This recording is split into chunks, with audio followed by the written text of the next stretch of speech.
I was in court yesterday as the lawyer for Ohaneze. We also announced ourselves in court. We also said it clear. We read from the newspapers. We heard from the grapevine that is back and that has been remanded in the custody of the prosecutors. And we said, fine, let us come and see what is happening. Even a madman has relations. And we're saying we want to see, we want to hear what he has done. We want to know how he was brought back. So as at this moment, there is this hide-and-seek game that is going on.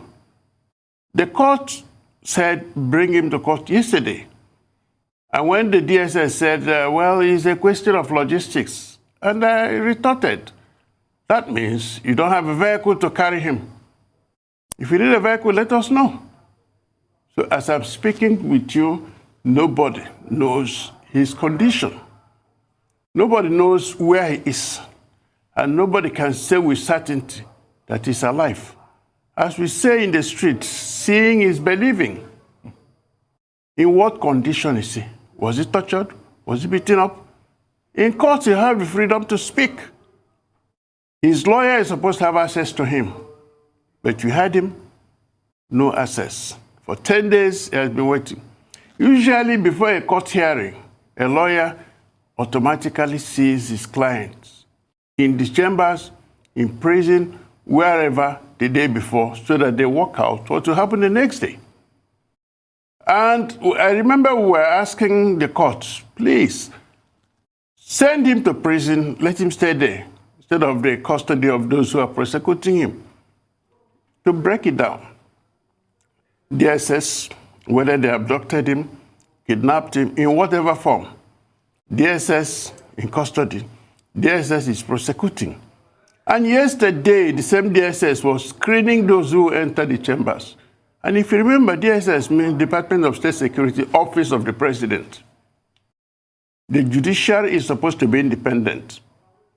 But it is this executive arm that is determining who and who will enter. When I got there, they refused me access until some senior registrars there came out and said, in fact, they had to shove off some people for me to enter. When Dr. Ezifo was trying to enter, they were saying no. All he had to do was pull out his white beard 2 or 3 times, say, okay, enter. The horde of lawyers was outside. I protested to the court that the dignity of our profession means that when a lawyer wants to go to court, there will be no hindrance of access by those who are prosecuting. Okay, let me just come in at this point. Some of what you're saying, for people just listening, will sound very inconsistent with the spirit of separation of powers. DSS is holding, DSS is prosecuting, DSS is also policing the venue. And determining. Now, some might say, is that the fault of your profession? Because are you people not putting up enough of an objection? Why was the trial adjourned till October? That seems a long time for someone whom people are saying we're not sure in what condition he is. Are you not putting up enough of an objection to these things? Why is such a situation allowed to continue? In all fairness to the lawyer to Nnamdi Kanu, he put up a fight. One, that he had a motion pending.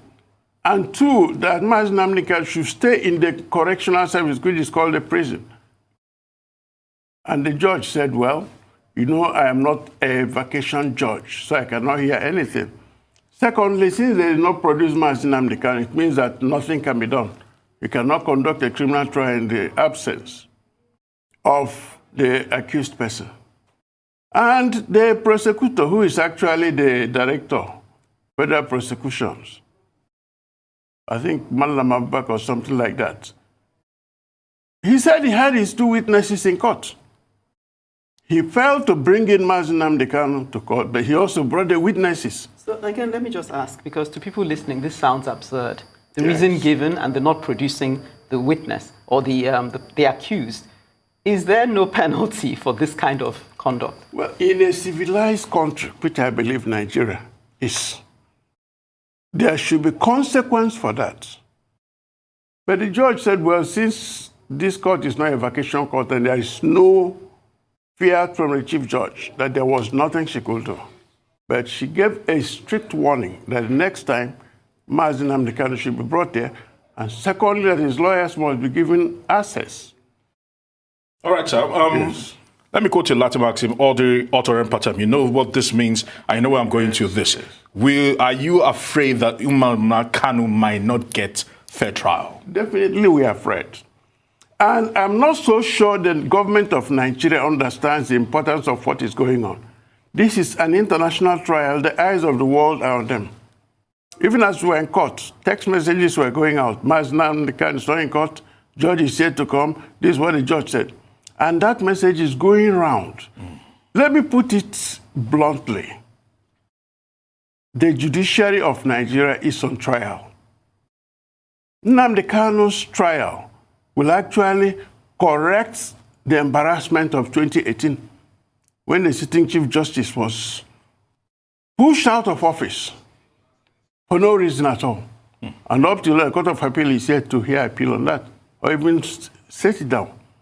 Right. So Nnamdi Kanu's trial is actually a chance for the judiciary of Nigeria to redeem itself. And it will redeem itself when it says this is an independent arm. This is our court. You, the DSS, you're only a prosecutor. All right, Chief, you cannot determine what happens. Unfortunately, we're out of time, but I want to say thank you for joining us here on Newsday.